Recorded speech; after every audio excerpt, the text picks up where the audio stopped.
చదువు, విద్యతో పాటు నాతో కలిసి పనిచేసిన గత 70 ఏళ్ళుగా ప్రయాణం చేసిన వాళ్ళందరినీ మళ్ళీ కలపడం, ఈ 6 తరాల తన జీవన పోరాటంలో యావత్ భారతదేశాన్ని ప్రభుత్వం చేసిన ఈరోజు ఈ సభకి తిరిగి ఆవిష్కరించబోయేది గద్దరన్న వారసులైన ప్రతి పోరాటంలో నాన్న పాట ఉంది, జ్ఞానం ఉంది, త్యాగం ఉంది. తన జీవితం మొత్తం భారతదేశం కోసం, భారతదేశంలో ఉన్న పీడిత ప్రజల కోసం, ప్రపంచంలో ఉన్న పీడిత ప్రజల కోసం తను ఎప్పుడు తప్పిస్తూ ఉంటాడు.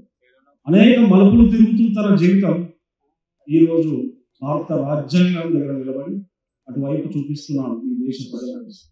ఒక నిర్దేశం చేశాడు.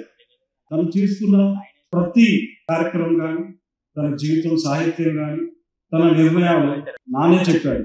నేను గీత తప్పలేదు బిడ్డ, నేను నా గీత మీద నడుస్తున్నాను. ఉన్న 2 కాళ్ళతో దీన్ని అటు ఇటు ఒక పడవలో, సముద్రంలో పడవలో నడుస్తూ ఉంది నా జీవితం. ప్రియమైన గద్దరన్న వారసులారా, నాన్నతో మీరందరూ పనిచేశారు. చేయడం అంటే కేవలం మీరందరూ కలిసి ప్రయాణం చేశారు.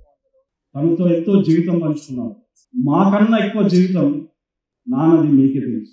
ఇక్కడ కూర్చున్న పెద్దవాళ్ళందరికీ తెలుసు.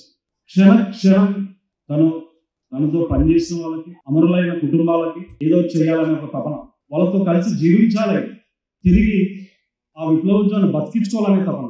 ఆ తపనలో తన జీవితం మొత్తం మీతో కలిసి చివరి శ్వాస వరకు మీతో.